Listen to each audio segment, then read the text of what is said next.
नमस्ते साथियों। आज गांव सरकार की 126वीं कड़ी में मैं आपसे बातचीत करूंगा और आज जिस विषय पर हम वार्ता करेंगे थोड़ा ये चौंकाने वाला विषय है और आपको ये लगेगा कि ये गांव की हत्या जैसे विषय पर इसका क्या मतलब है और क्या इसके पीछे क्या अवधारणा है। ये सारी बातें आपके मन में बिल्कुल ये गांव की हत्या जैसा विषय हमने आज लिया है। देखिए 125 कड़ियों तक हमने आपको सब बताया कि गांव सरकार क्या है, क्यों गांव सरकार की ज़रूरत है, क्यों एक संविधान में दिया गया ये जो व्यवस्था है गांव सरकार की उसको सरकारों ने क्यों नहीं लागू किया, उसको अधिकारियों ने, नेताओं ने किस तरह से उसमें बाधा बने हुए हैं, गांव सरकार से क्या फ़ायदे हैं, गांव सरकार बनने से न बनने से भारत के गांवों का या भारत की एक बहुत बड़ी आबादी जो 1 अरब गाँव में रहती है उन लोगों को कौन कौन सी परेशानियां तकलीफ़ें झेलनी पड़ रही हैं और किस तरह से गांव एक तरह से आगे बढ़ने के एक तरह से गांव अपने अस्तित्व को खोते जा रहे हैं। तो ये सारी बातें मैंने बहुत विस्तार से 125 कड़ी तक आपको इसकी चर्चा की और जो लाखों लोगों ने इसको सुना और ये अलग बात है कि कितना उन्होंने इसको अपने मन में उतारा, लेकिन लाखों लोगों ने सुना और बहुत सारे लोगों ने जो हम लोग अभियान चला रहे हैं गांव सरकार बनाओ अभियान उसमें उसके साथ अपने को जोड़ा भी और बड़े उत्साहित हैं और उनको ये जब सुन के लगता है कि अरे ये बात तो हमें कभी किसी ने बताई नहीं और ये तो उनको लगता ही नहीं है कि एक संवैधानिक व्यवस्था है गांव सरकार की। उनका हम लोग तो जानते ही नहीं, कभी सुना ही नहीं है कि ये संवैधानिक व्यवस्था है और संविधान की इस व्यवस्था को राज्य सरकारें लागू नहीं कर रही हैं और केंद्र सरकार भी मौन बनी हुई है। तो ये बहुत सारी बातें आपको इस 125 बहुत बड़ा करीब अंतराल में लंबे अंतराल में एक करीब 2 साल के अंतर्गत ये लगातार आपको ये बात वो बताएगी। लेकिन अब मैं समझता हूँ कि ये गांव सरकार के इन पक्षों में जितना आपको बता दिया गया है ये बहुत ज़्यादा है। आपको समझने के लिए अगर आप में रुचि है तो आप बिल्कुल समझ सकते हैं कि देश में एक संवैधानिक व्यवस्था जो गांव सरकार की है उसको लागू होना चाहिए और जो लागू नहीं कर रहे हैं लोग उनके खिलाफ एक जन आंदोलन खड़ा करना चाहिए। और मुझे खुशी है कि उस अभियान में आप लोग धीरे धीरे जुड़ रहे हैं।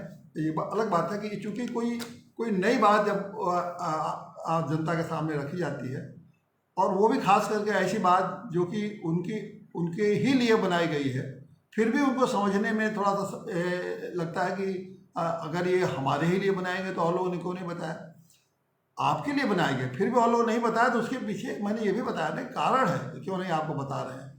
आपकी व्यवस्था है, 1 अरब लोगों के लिए व्यवस्था बनाएंगे फिर भी इन 1 अरब लोगों को जो गाँव में रहते हैं उनको नहीं बताई जा रही है तो इसका कारण होगा ना।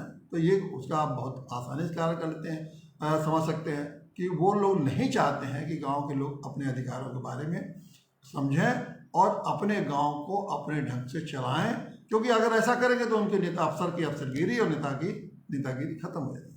तो इस चीज़ को तथ्यों को मैं आपसे बहुत विस्तार से बार मैं कर रहा हूँ, इसको मैं बता चुका। अब ये जो आज ये चौंकाने वाला विषय है गाँव की हत्या, आप ये समझ सकते हैं कि ये गांव की हत्या आपको लगेगा ना कि ये गांव की हत्या क्या है, ये तो क्या आप कहना चाहते हैं समझ में नहीं आ रहा है। ये तो बड़ा एक तो हत्या शब्द ही एक बड़ा खूंखार शब्द है, तो लेकिन नहीं है, ऐसा नहीं है। गांव की हत्या को आपको इसलिए समझाना जरूरी है कि हत्या का मतलब क्या है। हत्या का मतलब किसी चीज़ के अस्तित्व को समाप्त कर देना। अगर हम किसी व्यक्ति को हत्या कर देते हैं तो उसके अस्तित्व को समाप्त, यानी कोई व्यक्ति किसी को अगर जान से मार देता है तो उसका अस्तित्व खत्म हो जाता है।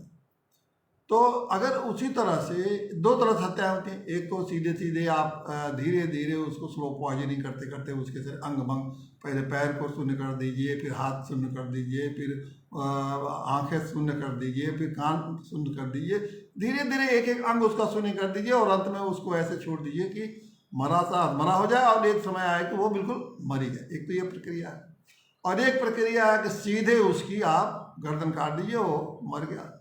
दोनों प्रक्रिया हत्या की है, वो धीरे धीरे हत्या और एक हत्या। गांव की जो स्थिति है वो गांव की स्थिति भी धीरे धीरे हत्या की ओर ही बढ़ रही है। और वो कैसे है उसको मैं अगर आपके सामने रखूंगा तो आपको बिल्कुल समझ में आ जाएगा ये तो बात सही है, गांव की तो धीरे धीरे हत्या हो रही है।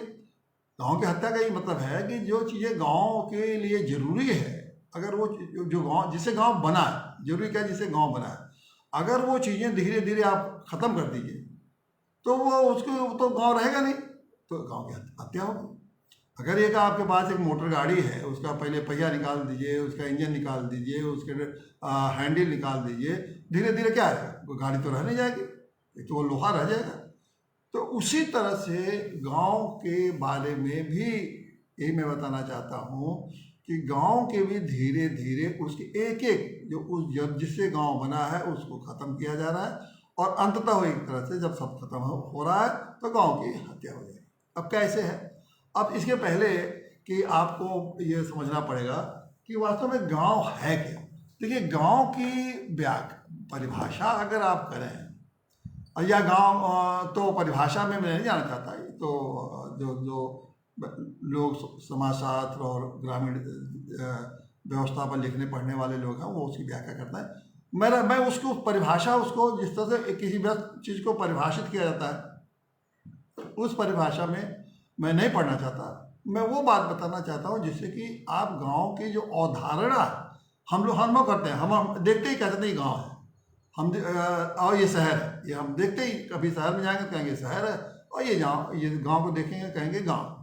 तो ये जो अवधारणा है गांव और शहर की, वो जो आपके मन में है, मैं उसी को आपके सामने रखना चाहता हूँ ताकि आप समझ जाएं कि अरे ये अवधारणा गांव की, और गांव इन चीज़ों से बना है, और अगर इन चीज़ों से बना हुआ है और इन चीज़ों को अगर हम ख़त्म कर देंगे तो गाँव रह ही नहीं जाएंगे। उस अवधारणा से मैं आपको अवगत कराना चाहता हूँ कि गांव में वो कौन कौन सी चीज़ें हैं जो कि गांव की अवधारणा आपके अंदर पैदा करती है।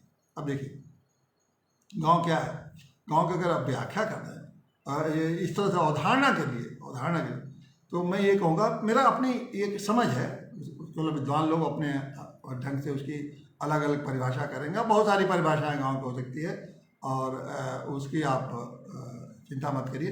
परिभाषा के रूप में कोई परीक्षा हम नहीं दे रहे हैं, हम लोग परीक्षा के लिए नहीं परिभाषा बता रहे हैं, हम लोग समझने के लिए, मैं समझने के लिए आपके सामने रखना चाहता हूँ कि गाँव की अवधारणा क्या है।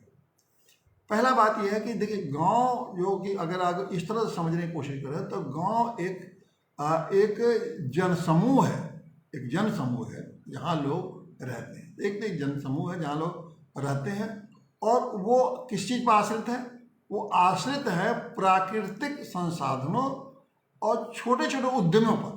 छोटे छोटे उद्यम, एक तो प्राकृतिक संसाधन है, मैं बताऊंगा कि प्राकृतिक संसाधन क्या है, और छोटे छोटे उद्यम। तो गांव, पहले अगर आप इसको समझने की कोशिश करिए कि गांव एक ऐसा स्थान है जहाँ एक जन समूह रहता है जो कि प्राकृतिक संसाधनों और छोटे छोटे उद्यमों पर के आधार पर वो अपना जीवन निर्वाह करता है। तो अब प्राकृतिक संसाधन और छोटे छोटे उद्यमों के आधार पर वो अपना जीवन निर्वाह करता है। इसके साथ साथ क्या है, इसके साथ साथ ये है कि गांव में आपस में एक दूसरे को सहयोग करके रहते हैं। गांव के लोग आपस में एक दूसरे के साथ सहयोग करके रहते हैं, और परंपराओं को लेकर वो उसको अपना जीवन पद्धति का निर्वाह करते हैं। तो आपस में सहयोग और परंपराओं के आधार पर वो अपने जीवन को आगे बढ़ाते हैं, अपने जीवन को चलाते हैं।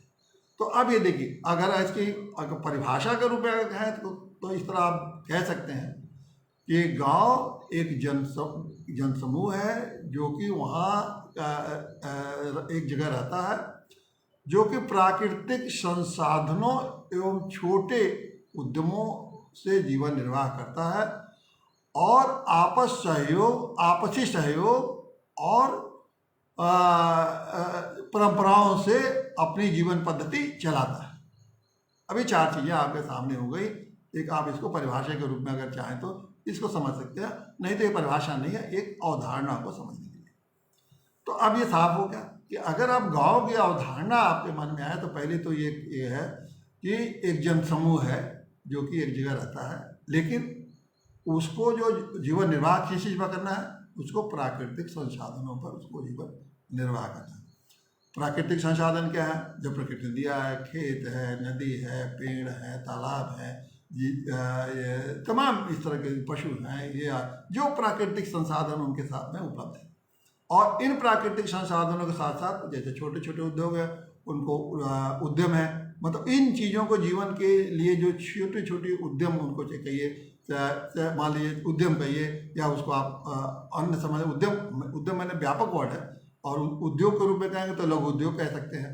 तो वो मान लीजिए लकड़ी के काम, लकड़ी की ज़रूरत है तो लकड़ी चाहिए उनको बांस की ज़रूरत है तो उनको बांस के चाहिए, उनको उनके अपने हल चाहिए और चाहिए, मकान के लिए कपड़े चाहिए, जिस तरह से उनको कुआं चाहिए, पानी चाहिए, ये सारे जो उद्यम इस चीज़ों को बनाने के लिए जो छोटे छोटे उद्यम करके अपने व्यवस्था को ठीक करते हैं। तो वो छोटे छोटे बहुत सारे उद्यम है, वो हम इसको विस्तार से जब इसकी चर्चा करेंगे उद्यमों के बारे में तो हम उसको बताएंगे कि क्या उद्यम है, क्या क्या प्राकृतिक संसाधन है।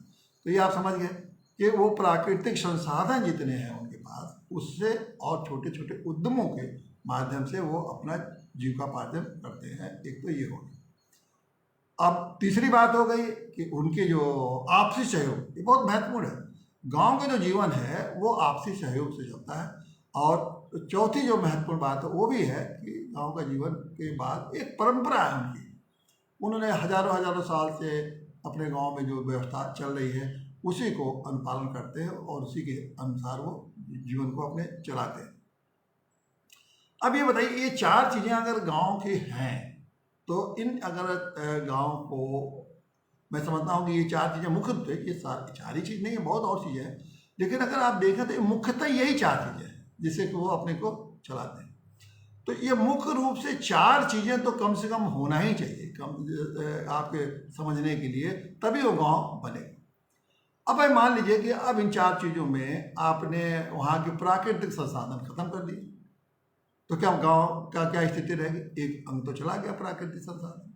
उसके बाद आपने उन प्राकृतिक संसाधन और उनके पास छोटे छोटे उद्यम हैं या लघु उद्योग कहिए, छोटे छोटे लघु उद्योग हैं। लघु उद्योगों में बढ़ई है, लोहार है, दर्जी है, मछली पालन है, ये बहुत सारे उद्योग हैं उनके पास, जो बुनाई है, कटाई है, सिलाई है, बहुत सारे उद्योग हैं उनका, ये लघु छोटे छोटे। अगर इनको आप खत्म कर दिए तो दूसरी चीज़ भी चलेगी। तीसरा, अगर गांव में आपसी सहयोग है, आपसी सहयोग मतलब एक दूसरे की मदद, हर काम में मदद करते हैं, श्रम वाले काम में मदद करते हैं, सामाजिक काम में मदद करते हैं, तो अब वो ग्रामीण जीवन तो रह नहीं गया, क्योंकि कोई अगर एक दूसरे को मदद नहीं करेगा तो एक दूसरे से अलग हो जाएगा। और गांव में कोई ऐसी चीज़ नहीं है जिसमें जब तक सभी लोग नहीं मिलेंगे तब तक वो चीज़ वहाँ गाँव में ठीक ढंग से चल नहीं पाती है, बन नहीं पाती। और चौथा अंतिम चीज़ है कि अगर उनके जो सैकड़ों या हजारों साल से जो व्यवस्था उनकी चल रही है, उस व्यवस्था को आप छिन्न भिन्न कर देंगे और कोई नई व्यवस्था सुचारू रूप से लागू नहीं करेंगे, तो वो क्या वहाँ उनके पास रहेगा क्या? तो अगर ये चारों चीज़ें गांव से समाप्त कर दीजिए तो क्या स्थिति होगी? तो क्या इसको आप कहेंगे कि गांव है? गांव तो रहेगा नहीं, क्योंकि गांव में तो ये सारी चीज़ें जरूरी हैं, तो गांव रहेगा नहीं।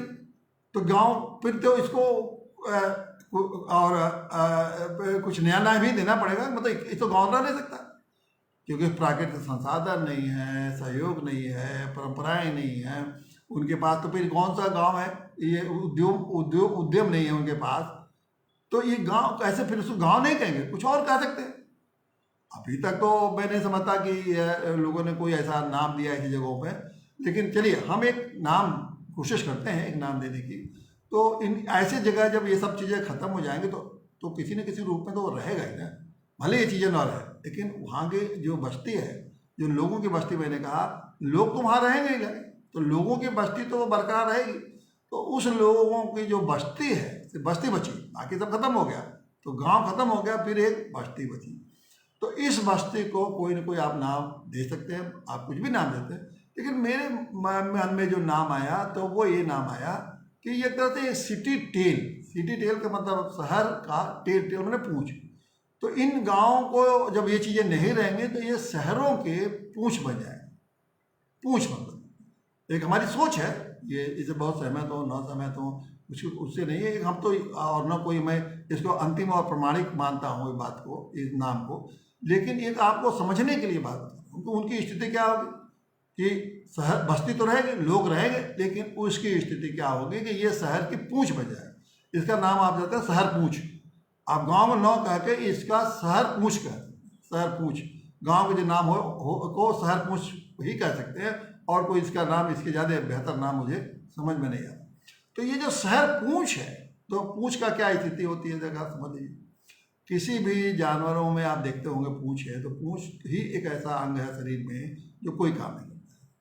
बाकी मुंह है, काम करता है, आँख काम करता है, कान काम करता है, पेट काम करता है, पैर काम करता है, हाथ काम करता है अपने अपने स्वतंत्र रूप से। लेकिन ये जो पूंछ है वो कुछ नहीं है, बस हिलता डुलता रहता है। जब उसको एक किसी जानवर के मन में खुशी आई, पूंछ हिला देगा।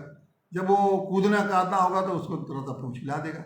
वो कुछ जो कुछ करता है उसकी एक मानसिक स्थिति से वो पूंछ हिलती डुलती रहती है।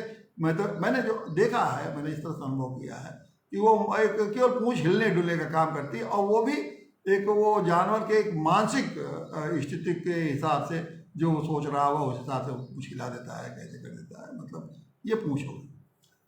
ये गांव पूंछ जो है, ये गांव की जो पूंछ, ये शहरी पूंछ जो है, इसकी जो शहर बनेंगे, गांव की जो ये चीज़ें चारों ख़त्म कर देंगे, तो ये सिटी टेल या गांव पूंछ, ये शहरी पूंछ कहिए, इनकी भी स्थिति की। इस शहर में जो कुछ गतिविधियाँ होंगी वो शहर में होंगी, और गांव में क्या होंगे, गांव शहर के जब कभी हिलेगा डुलेगा, किसी ज़रूरत के लिए हिसाब सोचेगा या उसकी कोई ज़रूरत उसको महसूस होगी तो वो चाहेगा, तो गांव वाले उसी तरह से उसकी पूंछ की तरह से हिलते डुलते रहेंगे। उनकी कोई स्वतंत्र उनकी गतिशीलता या स्वतंत्र क्रिया उनकी नहीं रह जाएगी, जैसा शहर कहेंगे। यानी कि शहर तो हो नहीं सकते, क्योंकि अगर गांव को आप ये चीज़ें खत्म करें, गांव खत्म हो जाए, तो ये शहर नहीं हो जाएगा।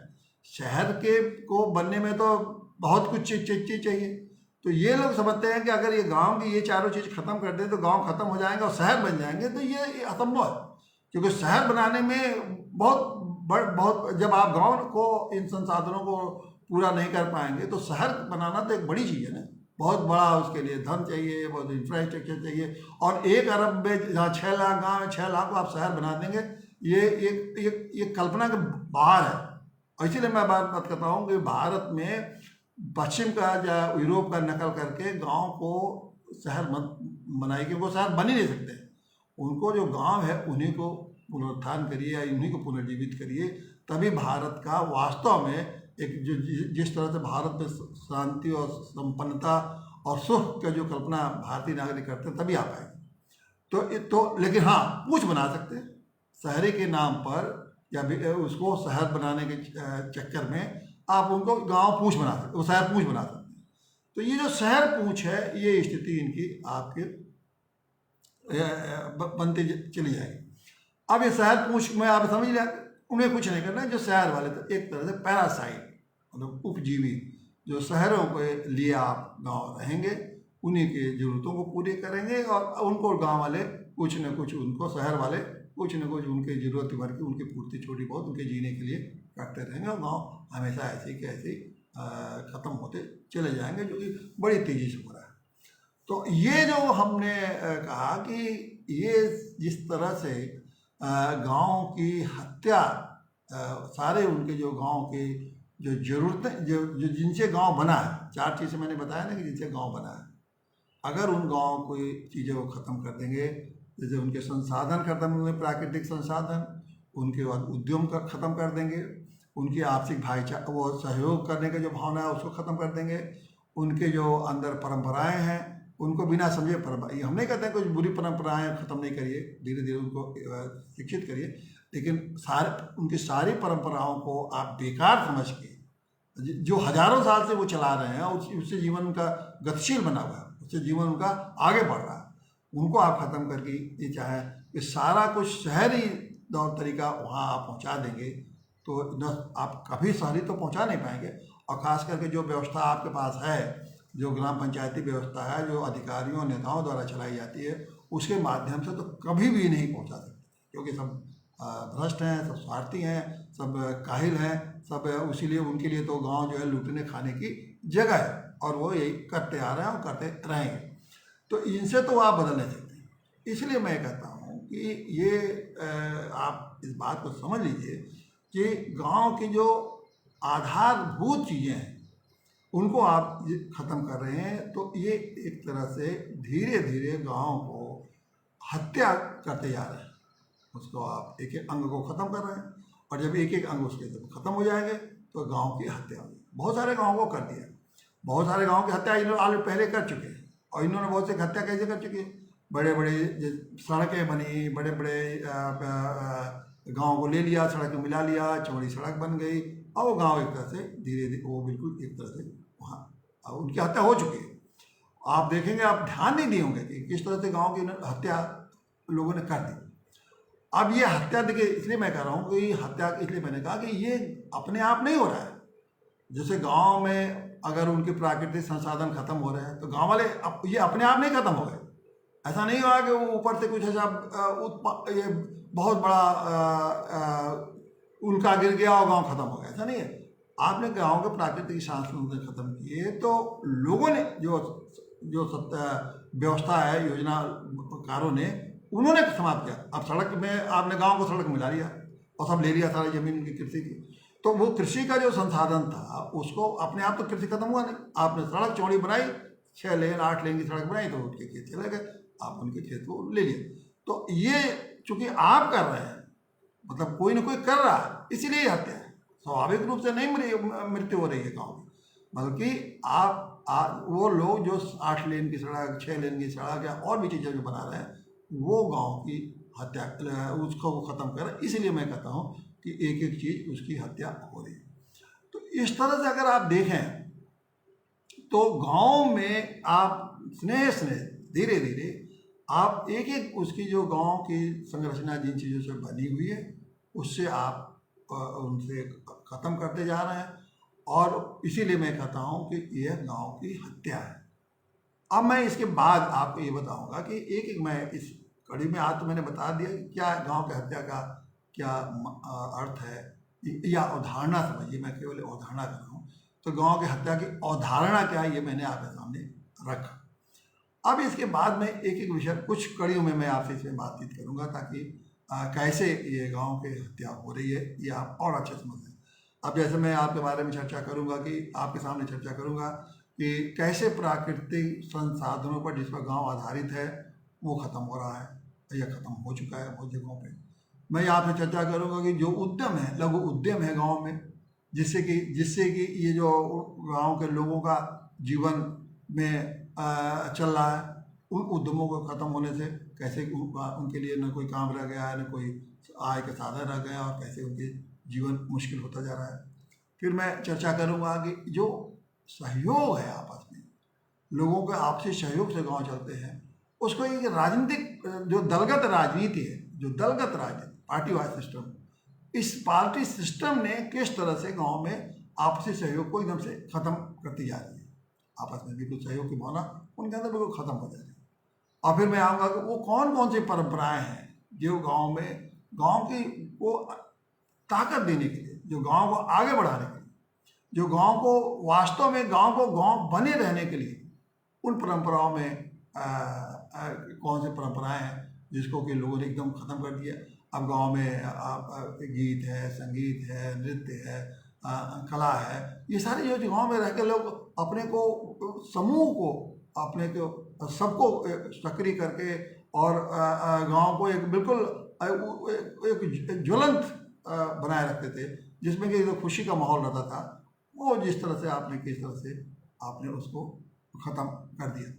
तो अब ये चारों चीज़ें जब आप देख रहे हैं कि जब चारों चीज़ें जब ख़त्म हो रही हैं तो आखिर में कोई ना कोई कर रहा है, अपने आप कोई नहीं ख़त्म हो रहा है। तो आप समझिए कि हम इसको बिल्कुल आप एक सबसे बेहतर ये होता है कि आप सब गांव ख़त्म कर देते, कहते कोई गांव नहीं रहेगा, मिटा देते और कहते कि अब ये गांव नहीं रहेंगे, अब बिल्कुल ये इनको शहर जैसा हमको विकसित करना। ये भी नहीं आपका उदाहरण है।